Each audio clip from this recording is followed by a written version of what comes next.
সকলোকে আজিৰ শিশুৰ বিকাশ আৰু শিক্ষণ বিজ্ঞানৰ নতুন খণ্ডটিলৈ স্বাগতম জনাইছোঁ। এতিয়া আহিছোঁ আজিৰ খণ্ডৰ প্ৰথমটি প্ৰশ্নলৈ। TLM-ৰ সম্পূৰ্ণ ৰূপটো কি? উত্তৰ টিচিং লাৰ্ণিং মেটেৰিয়েলছ। পৰৱৰ্তী প্ৰশ্ন, শিক্ষাদানৰ ক্ষেত্ৰত বক্তৃতা পদ্ধতিক কি বুলি কোৱা হয়? উত্তৰ শিশুকেন্দ্ৰিক বুলি কোৱা হয়। পৰৱৰ্তী প্ৰশ্ন, MDM-ৰ সম্পূৰ্ণ ৰূপটো কি? উত্তৰ মিড ডে মিল। পৰৱৰ্তী প্ৰশ্ন, শিশুৰ অনগ্ৰসৰতাৰ প্ৰধান কাৰণটো কি? উত্তৰ বংশগতি আৰু পৰিৱেশ। পৰৱৰ্তী প্ৰশ্ন, উলিয়াই পেলাই শিশুক আঁকোৱালি লোৱা বুলি কোনে কৈছিল?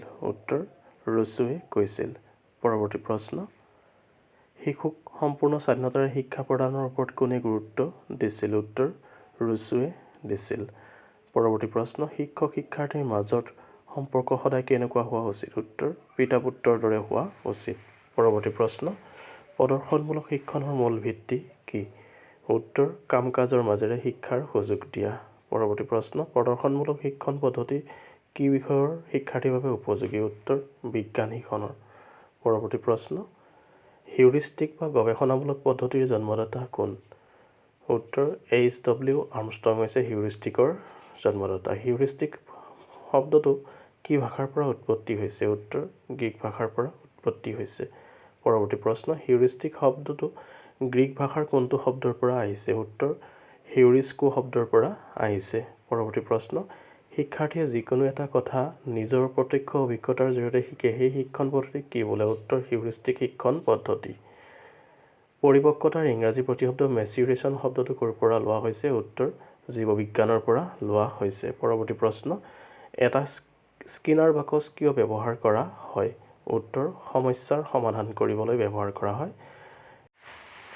T.M. গিলবাৰ্টে কেতিয়া মেথেটিক্স পদ্ধতি উদ্ভাৱন কৰিছিল? উত্তৰ 1962 চনত উদ্ভাৱন কৰিছিল। পৰৱৰ্তী প্ৰশ্ন, টেকন'লজি শব্দটো কি ভাষাৰ শব্দ? উত্তৰ গ্ৰীক ভাষাৰ শব্দ।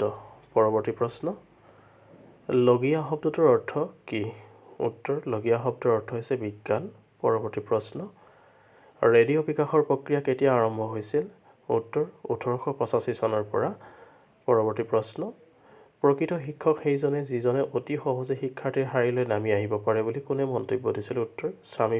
পৰৱৰ্তী প্ৰশ্ন, অভিজ্ঞতা আৰু প্ৰশিক্ষণৰ যোগেদি আচৰণ কৰা কাৰ্যই হ'ল শিকন বুলি কোনে কৈছিল? উত্তৰ গেটছে কৈছিল। পৰৱৰ্তী প্ৰশ্ন, অভ্যাস, জ্ঞান আৰু মনোভংগীৰ আয়ত্তকৰণ আৰু সংৰক্ষণেই হৈছে শিকন বুলি কোনে কৈছিল? উত্তৰ স্কিনাৰে কৈছিল। পৰৱৰ্তী প্ৰশ্ন, উদ্দীপক আৰু প্ৰতিক্ৰিয়াৰ মাজত সংযোগ সাধনকে শিকন বুলি কোনে কৈছিল? উত্তৰ থৰ্ণ্ডাইকে কৈছিল। পৰৱৰ্তী প্ৰশ্ন, ভুল দূৰীভূত কৰা আৰু সত্যৰ আৱিষ্কাৰ কৰা হৈছে শিক্ষাৰ প্ৰধান উদ্দেশ্য বুলি কোনে কৈছিল? উত্তৰ ছক্ৰেটিছে কৈছিল। পৰৱৰ্তী প্ৰশ্ন, শ্ৰেণীকোঠা এটাত শিক্ষকৰ বাবে আটাইতকৈ প্ৰয়োজনীয় সম্পদবিধ কি? উত্তৰ কৃষ্ণ ফলক বা ব্লেকবৰ্ড। পৰৱৰ্তী প্ৰশ্ন, I.K. ডেভিছৰ মতে শিকন প্ৰক্ৰিয়াৰ ক্ৰিয়ান্তৰ কেইটা? উত্তৰ 5টা। পৰৱৰ্তী প্ৰশ্ন, শিক্ষা মনোবিজ্ঞানৰ এটা ডেছৰ শাখা? উত্তৰ প্ৰায়োগিক বিজ্ঞানৰ শাখা। পৰৱৰ্তী প্ৰশ্ন, কোনো শিক্ষা ব্যৱস্থাৰ মনোবিজ্ঞানসন্মত দিশৰ অধ্যয়নেই হ'ল শিক্ষা মনোবিজ্ঞান কোনে কৈছিল? উত্তৰ মনোবিদ ট্ৰয় কৈছিল। পৰৱৰ্তী প্ৰশ্ন, শিশুৰ শৈক্ষিক বিকাশ আৰু বৃদ্ধিৰ প্ৰণালীবদ্ধ অধ্যয়নেই হ'ল শিক্ষা মনোবিজ্ঞান বুলি কোনে কৈছিল? উত্তৰ মনোবিদ ষ্টিফেনে কৈছিল। পৰৱৰ্তী প্ৰশ্ন, এমিল গ্ৰন্থৰ ৰচয়িতা কোন? উত্তৰ ৰুছো। পৰৱৰ্তী প্ৰশ্ন, আধুনিক শিক্ষা মনোবিজ্ঞানৰ জনক কোন? উত্তৰ প্ৰেষ্টালজি হৈছে আধুনিক শিক্ষা মনোবিজ্ঞানৰ জনক। পৰৱৰ্তী প্ৰশ্ন, মনোযোগ হ'ল এক ডেছ? উত্তৰ মানসিক প্ৰক্ৰিয়া। পৰৱৰ্তী প্ৰশ্ন, মনোযোগ হ'ল চিন্তনৰ কোনো বস্তুক স্পষ্টভাৱে মনলৈ অনা কাৰ্য কোনে মন্তব্য দিছিল? উত্তৰ ৰছে। পৰৱৰ্তী প্ৰশ্ন, পৰীক্ষাৰ বাবে প্ৰস্তুতি চলাবলৈ পঢ়াত মনোনিৱেশ কৰাটোক কি বোলে? উত্তৰ ঐচ্ছিক মনোযোগ বোলে।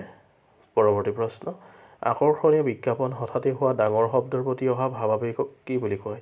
উত্তৰ অনৈচ্ছিক মনোযোগ। সংগীতৰ এক বিশেষ তালৰ মূৰ্ছনা শুনি নিজৰ ভালপোৱা শিল্পীগৰাকীৰ গীতলৈ স্পৃহা উপজাটোক কি বোলে? উত্তৰ স্বতঃস্ফূৰ্ত মনোযোগ। শব্দ এটাৰ প্ৰতি সৃষ্টি হোৱা মনোযোগ হৈছে ডেছ? উত্তৰ সংবেদনাত্মক মনোযোগ। পৰৱৰ্তী প্ৰশ্ন, এটা গল্পৰ কাহিনী এটাৰ বাবে মনত সৃষ্টি হোৱা চেতনা হৈছে ডেছ? উত্তৰ ভাৱাত্মক চেতনা। পৰৱৰ্তী প্ৰশ্ন, আগ্ৰহ হ'ল অভিজ্ঞতাৰ প্ৰক্ষোভ প্ৰতিক্ৰিয়ামূলক দিশ বুলি কোনে কৈছিল? উত্তৰ মনোবিদ ষ্টাউটে। পৰৱৰ্তী প্ৰশ্ন, এজন বুৰঞ্জীবিদে ঘটনাৰ চন তাৰিখ সহজে মনত ৰাখিব পৰাৰ কাৰণ কি? উত্তৰ তেখেতৰ আৰ্জিত আগ্ৰহৰ বাবে। ব্যক্তিত্ব হৈছে ব্যক্তিৰ বিকাশৰ কোনো স্তৰৰ সুসংগঠিত সামগ্ৰিক ৰূপ। কোনে কৈছিল? উত্তৰ H.C. ৱাৰেনে কৈছিল। পৰৱৰ্তী প্ৰশ্ন, অন্তৰ্মুখী ব্যক্তি এগৰাকী কেনেকুৱা স্বভাৱৰ হয়? উত্তৰ কল্পনাবিলাসী হয়। পৰৱৰ্তী প্ৰশ্ন, ঠুলকাই ব্যক্তিসকলক কোনে আদৰ্শ ব্যক্তি হিচাপে অভিহিত কৰিছে? উত্তৰ মনোবিদ ক্ৰেটমাছে। পৰৱৰ্তী প্ৰশ্ন, বিজ্ঞানী, আৱিষ্কাৰক আৰু দাৰ্শনিকসকলৰ ব্যক্তিত্ব কোনটো শ্ৰেণীৰ অন্তৰ্ভুক্ত? উত্তৰ জ্ঞানধৰ্মী শ্ৰেণীৰ অন্তৰ্ভুক্ত। পৰৱৰ্তী প্ৰশ্ন, কবি, সাহিত্যিক, শিল্পীসকলৰ ব্যক্তিত্ব কোনটো শ্ৰেণীৰ অন্তৰ্ভুক্ত? উত্তৰ সৌন্দৰ্যপ্ৰৱণ। পৰৱৰ্তী প্ৰশ্ন, ধৰ্মযাজক, পুৰোহিত, সন্ন্যাসী আদি লোকৰ ব্যক্তিত্ব কোনটো শ্ৰেণীৰ অন্তৰ্ভুক্ত? উত্তৰ ধাৰ্মিক শ্ৰেণী। মানসিক স্বাস্থ্য ব্যক্তিত্ব গঠনৰ এক অবিচ্ছেদ্য অংগ বুলি কোনে কৈছিল? উত্তৰ কাৰ্ল ৰজাৰ্ছে। পৰৱৰ্তী প্ৰশ্ন, যৌন শক্তি আৰু যৌন কামনাক ফ্ৰয়েডে কি বুলি অভিহিত কৰিছে? উত্তৰ লিবিডো বুলি অভিহিত কৰিছে। ঈদ, অহম আৰু পৰম অহমৰ ধাৰণা কোনে আগবঢ়াইছিল? উত্তৰ ফ্ৰয়েডে আগবঢ়াইছিল। আহিছোঁ আজি খণ্ডৰ অন্তিমটি প্ৰশ্নলৈ। ফ্ৰয়েডৰ মতে ব্যক্তিত্ব পৰিচালনাকাৰী এক মানসিক শক্তি আৰু ক্ষমতাৰ আঁৰৰ উৎস কি? উত্তৰ লিবিডো। সকলোলৈ আন্তৰিক ধন্যবাদ জনালোঁ। আমাৰ চেনেলটি ছাবস্ক্ৰাইব কৰি আমাক উৎসাহিত কৰিবলৈ বিনম্ৰ আহ্বান জনালোঁ। ধন্যবাদ।